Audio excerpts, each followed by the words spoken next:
Camada 8.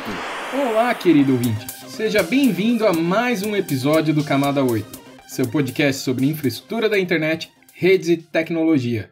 Eu sou Eduardo Barazal Morales.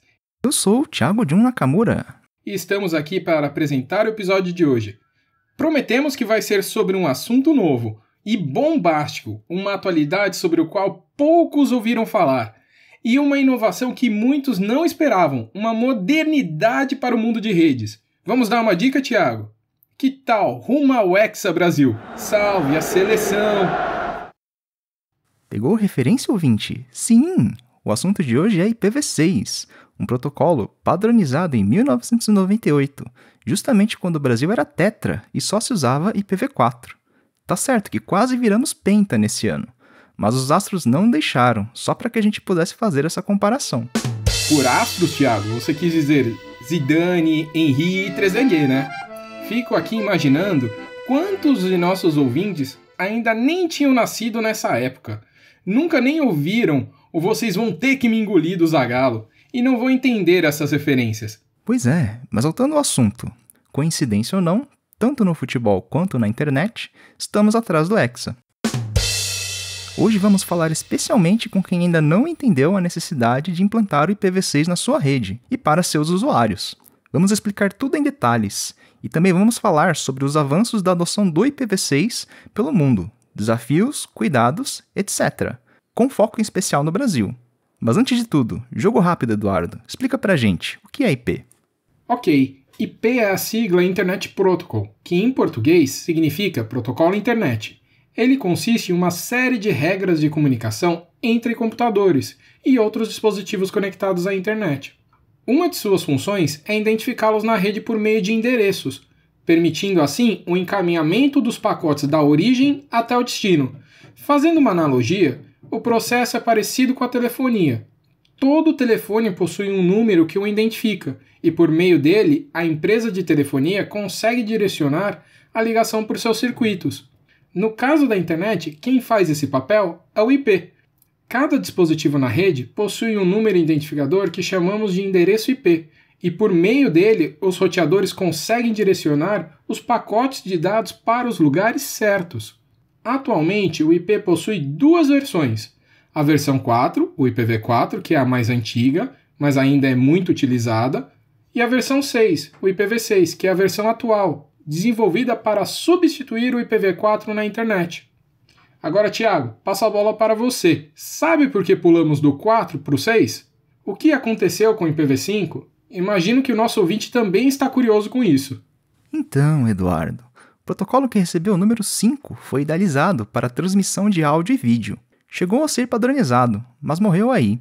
Não foi utilizado de fato, a não ser experimentalmente. Ele era um protocolo que funcionava na camada de rede, como o IP, mas não era uma outra versão de IP. Ele foi pensado para funcionar em paralelo com o IPv4 e, na verdade, se chamava ST, Stream Protocol. Nunca foi chamado de IPv5. IPv5 nunca existiu. Para os mais curiosos, o protocolo ST introduziu o conceito de transmissão de voz em pacotes. Foi uma espécie de precursor do VoIP, voz sobre IP.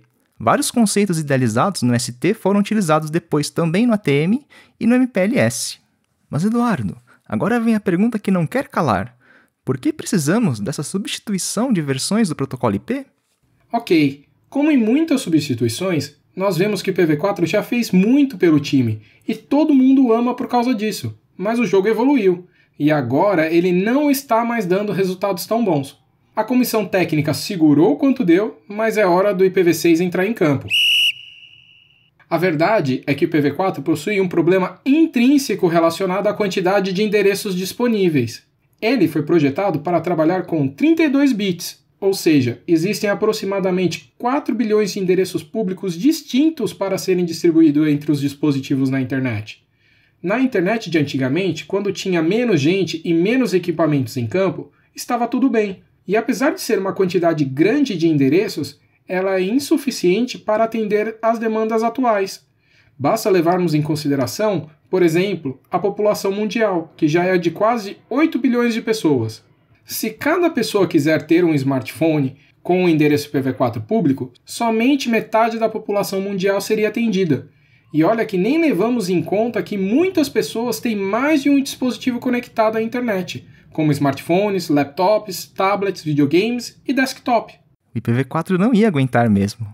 É por isso que foi criado o IPv6, para permitir que mais e mais dispositivos entrem no jogo e se conectem à internet. O IPv6 trabalha com 128 bits, o equivalente a mais de 341 decilhões de endereços públicos disponíveis. Você tem noção de quanto é isso? Eu também não tenho ideia, só sei que é muito! Segundo o site do INPE, o Instituto Nacional de Pesquisas Espaciais, o universo inteiro tem cerca de 10 sextilhões de estrelas. Ou seja, com IPv6 a gente poderia alocar um /74 inteiro para cada sistema estelar. Só não ia dar para usar a autoconfiguração de endereços stateless. Em uma outra comparação, para os curiosos de plantão, a gente pode considerar que a população de torcedores de futebol do planeta é de cerca de 8 bilhões de pessoas, e que cada um tem aproximadamente 10 trilhões de células. Então são 80 sextilhões de células considerando o total de torcedores no planeta. Se a gente desistir da ideia de identificar cada estrela no universo com uma rede IPv6, talvez a gente possa colocar um bloco para cada uma das células de cada ser humano na Terra. E olha só, caro ouvinte torcedor, cada organela em suas células e até cada um dos genes em seus cromossomos poderiam ter seu próprio endereço IPv6. É endereço para Dedéu. Eduardo, mas se faltar algo, é só usar NAT. Brincadeira, é uma quantidade de endereços realmente grande, que servirá para colocar muitos dispositivos na internet por muito tempo. E via de regra, não se usa NAT no IPv6. E tem mais, Thiago. Os endereços IPv4 públicos disponíveis estão se esgotando no mundo todo. Vamos entender isso melhor. Os endereços IP são um recurso muito importante na internet e que precisam ser gerenciados cuidadosamente. Conforme a internet foi se desenvolvendo, foram criadas 5 organizações que trabalham em conjunto, cada uma atendendo uma região do globo, distribuindo e gerenciando os endereços IPs. Na região da América do Norte, atendida pelo ARIN, os endereços IPv4 acabaram em 2014. Na região atendida pelo RIPE-NCC, que abrange a Europa e uma parte da Ásia, os endereços se esgotaram completamente no ano passado, em novembro de 2019. Nas regiões atendidas pelo LACNIC, AFRINIC e APNIC, ou seja, América Latina, África, Oceania e Ásia, existe ainda uma pequena reserva de endereços IPv4 disponíveis. Note, caro ouvinte, que em alguma dessas regiões foi instituída uma política de esgotamento gradativa, com a distribuição de blocos de endereços apenas para novos entrantes. Por isso, algumas dessas regiões já anunciaram o esgotamento dos endereços em outras datas. Estamos nos referindo agora ao esgotamento total, que inclui também a pequena reserva destinada aos novos entrantes. Na nossa região, essa política gradativa também existe. Podemos até comparar com o racionamento. Só entregamos de pouquinho em pouquinho e para instituições que não obtiveram os blocos de endereços IPv4 anteriormente. Ou seja, somente novos entrantes podem receber endereços IPv4 e só uma única vez. A quantidade de endereços entregue é de 1/22 no máximo, o equivalente a 1024 endereços. Em outras palavras, organizações que já possuem alguma alocação de endereços IPv4 anterior não podem receber blocos de endereços IPv4 adicionais. Tiago, é muito importante dizermos que essas reservas são realmente pequenas e não devem durar muito. Muito provável que antes da próxima Copa, ou seja, em menos de 3 anos, os endereços IPv4 livres se esgotem completamente no mundo todo. Na verdade, na região do LACNIC, que inclui o Brasil, espera-se que o esgotamento total aconteça ainda neste ano de 2020. Caso o ouvinte tenha curiosidade, vamos deixar alguns links com pesquisas e projeções sobre o esgotamento na descrição do áudio. É só dar uma olhada lá. Por isso, Eduardo, o melhor mesmo é trabalhar com IPv6, pois não há restrição. Qualquer organização pode solicitar endereços IPv6, mesmo que já tenha outros blocos de endereços IPs alocados para si. A quantidade de endereços só depende da necessidade. Basta apresentar uma justificativa bem documentada. Afinal, como no futebol, não dá para ser fominha e querer ficar com a bola só para você. A internet é um jogo de equipe e todos precisam trabalhar em conjunto para o bem comum. Não dá para uma instituição ficar com todos os endereços IP e não deixar nada para os demais. Bem explicado, Thiago. Mas tem mais uma coisa que eu queria acrescentar sobre o assunto: as transferências de IPv4. É o assunto do momento, e há muitas dúvidas a respeito disso. Vale dizer, antes de tudo, que os endereços IP são um recurso que não se compra, nem se vende, não são uma mercadoria. Quando um provedor paga uma taxa para o registro BR ou para o LACNIC, referente aos endereços IP, isso não é uma compra, nem mesmo um aluguel. Essa taxa apenas cobre as despesas administrativas e os sistemas computacionais necessários para gerenciar bem os endereços IPs e os números de sistemas autônomos, como o sistema RUIS e o RDAP. Muito bem apontado, Eduardo. Os endereços IPv4 e IPv6 são alocados de forma condicional para uma organização, mediante a necessidade de uso bem justificada. Por exemplo, um provedor de acesso precisa dos IPs para seus usuários, um provedor de conteúdo para seus servidores. Se a empresa que recebeu esses endereços IPs não precisa mais deles, não está utilizando como esperado. Ela perde o direito de manter os endereços. O registro BR ou LACNIC podem simplesmente recuperar esses endereços e realocar para outra organização, se não forem devolvidos voluntariamente. É mais ou menos assim. Mesmo que o time de futebol seja bom e seja amado pela torcida, se ele desrespeitar as regras do campeonato, está fora do jogo, e não adianta chorar dizendo que é dono da bola. A falta de endereços IPv4 e a grande demanda por eles, causada pelo atraso na implantação do IPv6, levou a alguns casos de transferências não registradas de blocos entre empresas. Uma empresa emprestava para outra os seus endereços.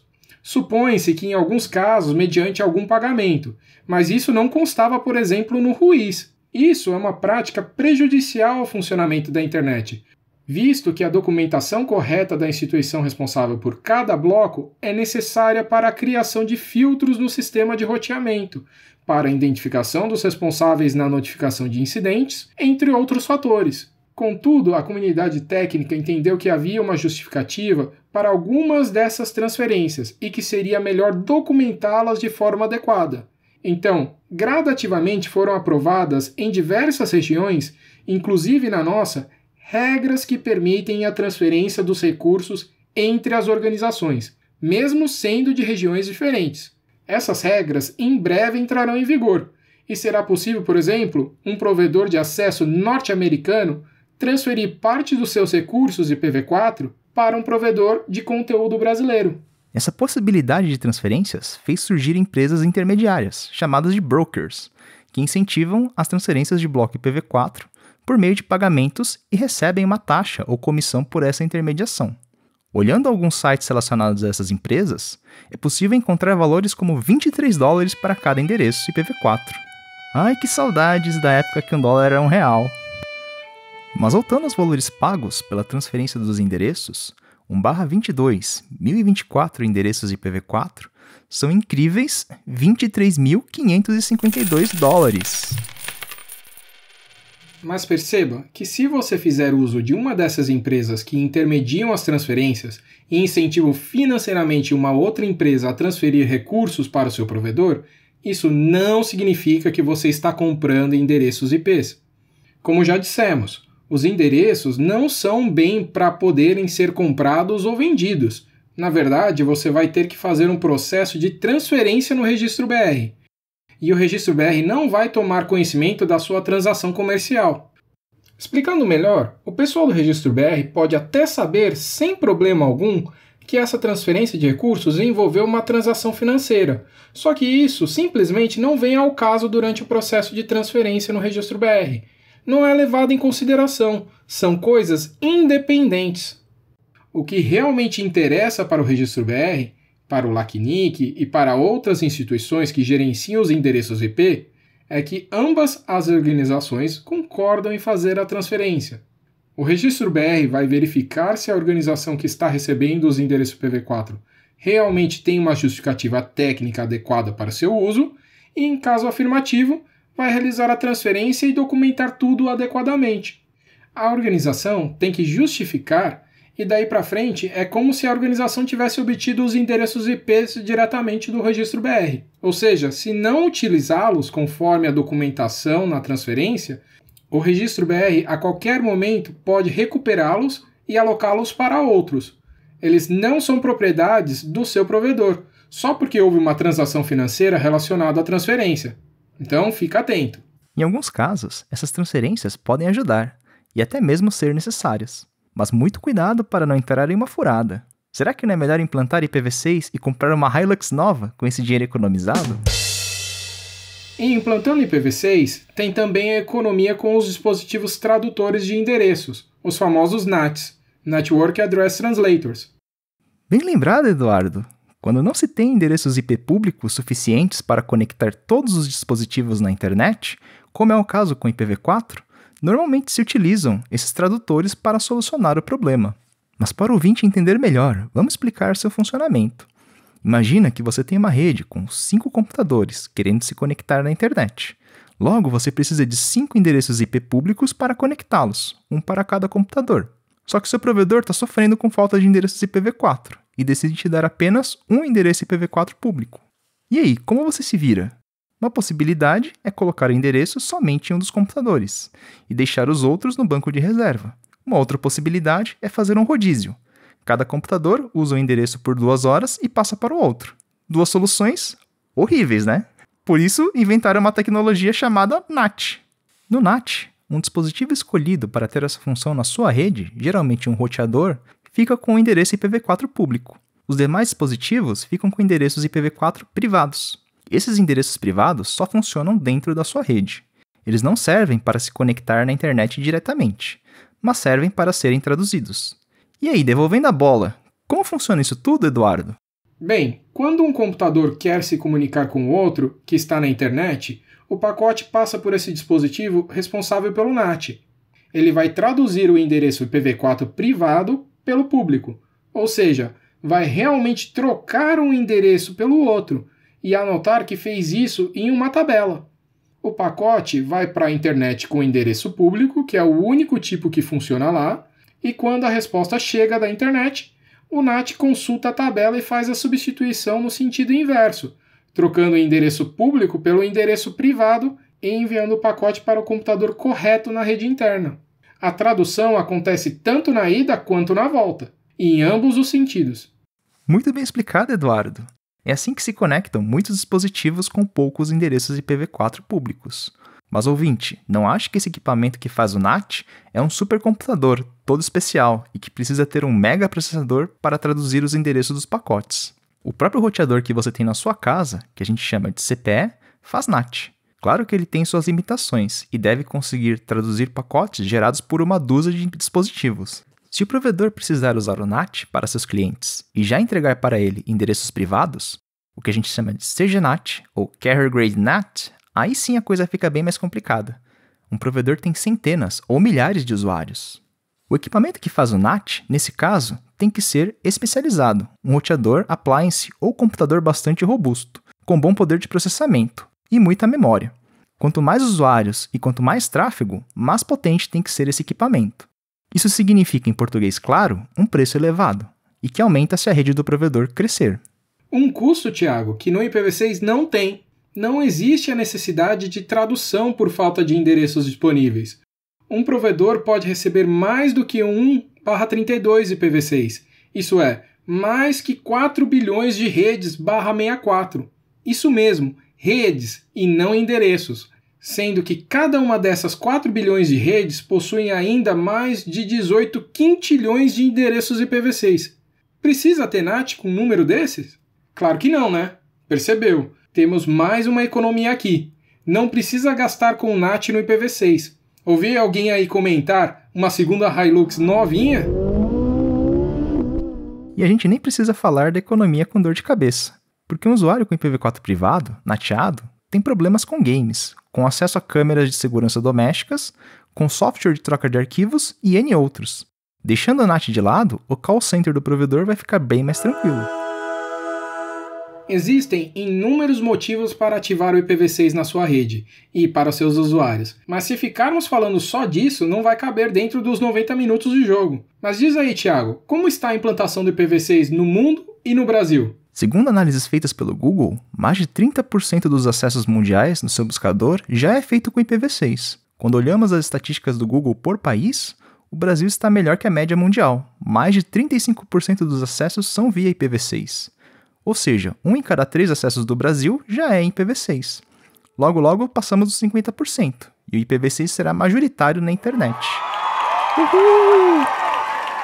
Tiago, se olharmos as análises feitas pelo Apnic, que mostra por provedor como está a implantação do IPv6, vemos que as grandes empresas de telecom do país já estão com mais de 50% de adoção do IPv6 em suas redes, principalmente as que trabalham com internet móvel, o que faz muito sentido por causa da grande quantidade de dispositivos.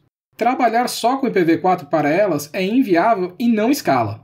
Mas se essas grandes empresas estão fazendo direito, implantando IPv6, quem está puxando a média para baixo? Ou melhor, quem está na zona de rebaixamento? Bom, não queremos criar polêmica, mas olhando nos gráficos de estudos do Apnic, vemos que muitos provedores pequenos e médios ainda nem começaram a fazer testes com IPv6. Uma situação realmente preocupante. Vamos deixar o link na descrição do podcast. Assim cada um pode olhar os dados e tirar suas próprias conclusões. E não são só os provedores de acesso à internet que precisam se mexer. Os provedores de conteúdo também. Tem muito site que não tem IPv6 habilitado. Segundo o World IPv6 Launch, somente 28% dos 1.000 sites mais acessados no mundo possuem IPv6. Um número também muito preocupante. Bem destacado, Thiago. E se falarmos dos jogos online, então é aí que começa o mimimi. Os usuários querem ter a melhor conexão possível para jogar, pois cada milissegundo perdido pode mudar o andamento do jogo e ocasionar uma derrota. Então começa uma cobrança excessiva no provedor de acesso, para a rede funcionar sempre bem. Mas até aí tudo bem, pois o jogador geralmente compra o plano mais top e merece receber pelo que pagou. O problema acontece quando envolvemos os protocolos IPv4 e IPv6. Alguns jogos exigem endereço IP público na casa do jogador. Existem 3 grandes motivos para isso. O primeiro é que se o jogador tiver só IP privado, ele não vai conseguir fazer conexões diretas com outro jogador, o que a gente chama de peer-to-peer. O segundo é que toda a comunicação vai ter um atraso extra devido à tradução, ou seja, o NAT no meio do caminho. O terceiro é que é muito difícil identificar o jogador atrás do NAT, o que dificulta descobrir as fraudes do jogo, ou seja, todos os problemas relacionados à falta de IPv4. Com isso, Thiago, fica a pergunta: como está a implantação do IPv6 nos jogos online? Os joguinhos de celular estão fazendo a lição de casa, e alguns consoles, como o Xbox One, mas os demais ainda estão muito atrás. Vamos torcer para que o PlayStation 5 da Sony finalmente resolva a situação. PlayStation! A gente sente falta do IPv6 também em alguns sites do governo, em bancos e em vários sites de comércio eletrônico. Infelizmente, tem muita gente deixando para fazer as coisas nos 45 do segundo tempo. Pois é, Eduardo. Só que pode não dar tempo, né? Aí vai ser fim de jogo para muitos negócios. Tiago, a gente ainda não comentou de uma tecnologia que pode estimular ainda mais a adoção do IPv6, que é a Internet das Coisas, chamada de IoT, ou IoT. Existem cada vez mais novos dispositivos conectados na internet e todos precisam de endereços IPs. Já tem carro com internet, televisão com internet, lâmpada, geladeira, fogão e muito mais. Dizem que o maior problema vai ser quando esses dispositivos conversarem entre si pela internet. Imagina você se pesa na balança e a balança vê que você engordou e manda uma mensagem para a geladeira travar a porta. Te dedurou. Eduardo, lembrei de outra. O que uma impressora disse para outra impressora? Esse papel é seu ou é impressão minha? Meu Deus, sem comentários essa sua piada, Thiago. Bom, voltando ao assunto da internet das coisas. Sabia que o IPv6 possui uma técnica de compreensão de cabeçalho chamada 6LoWPAN para conseguir conectar pequenos dispositivos à internet? Mas não estamos falando de celulares, relógios de pulso ou videogames portáteis. Estamos falando de pequenos aparelhos, como mini sensores, que possuem limitação de bateria, transmissão, processamento, memória e tempo de vida. Esses aparelhos não podem ficar ligados o tempo todo e nem podem ficar mandando mensagens na rede sem parar. Eles operam fazendo só o essencial, de maneira bem restrita.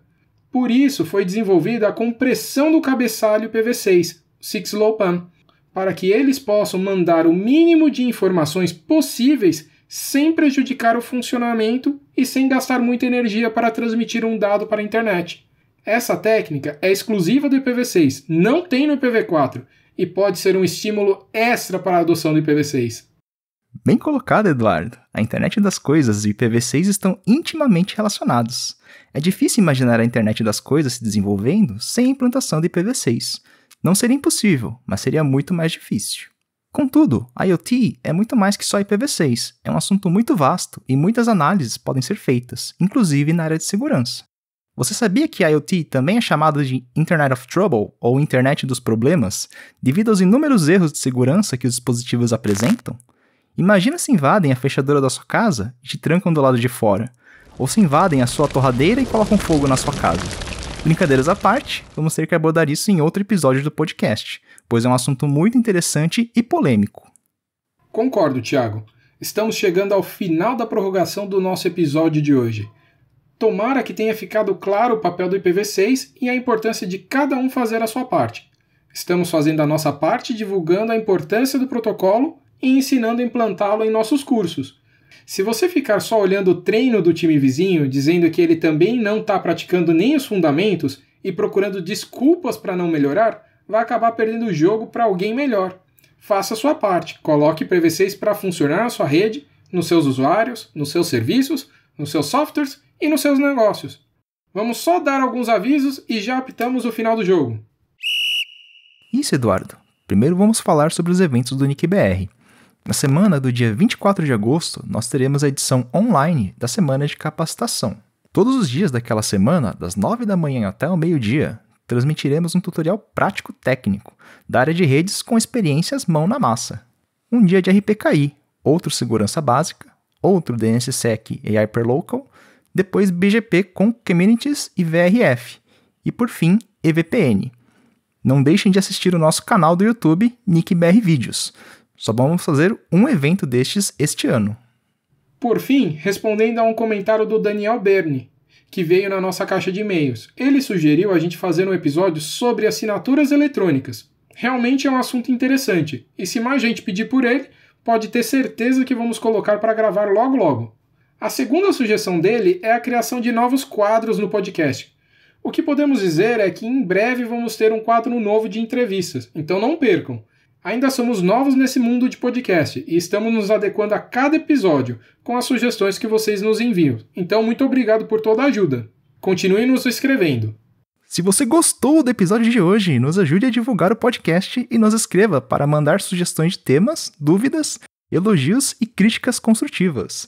Mande e-mail para cursoceptro@nic.br para falar com a gente. Esperamos que você tenha gostado do episódio e qualquer problema é culpa da camada 8. Obrigado por acompanhar até aqui e até mais. Obrigado, ouvinte, e até mais! E para terminar, a música do LacNick sobre o IPv6. E acreditem ou não, está em português.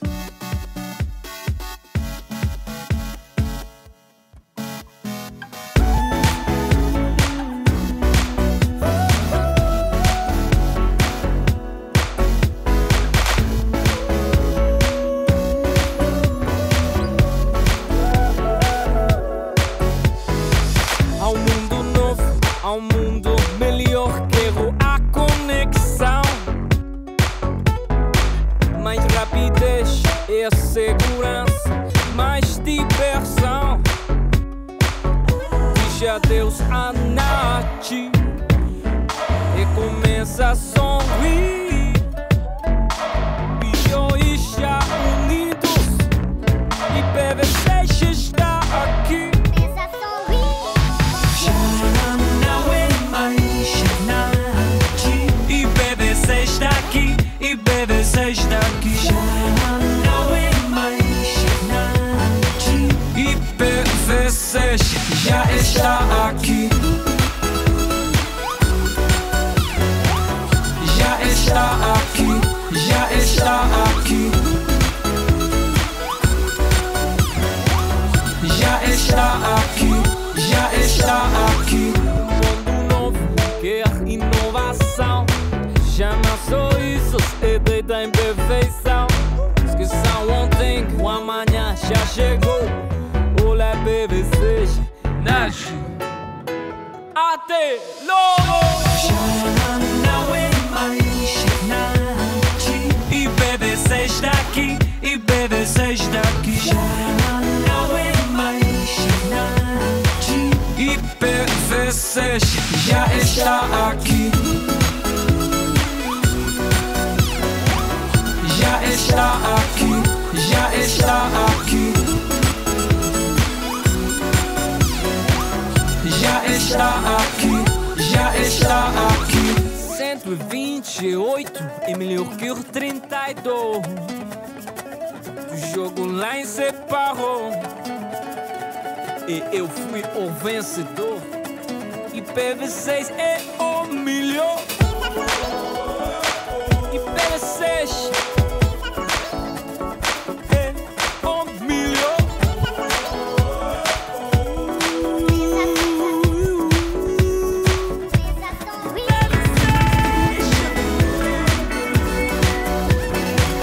Já está aqui, já está aqui.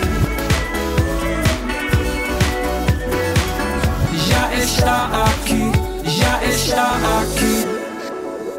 Agora vamos com os erros de gravação. Bem lembrado, Eduardo. Hey! Uhul! Que é isso? Prédio desabando. Não! Pamonha, pamonha, quentinha. Ufa!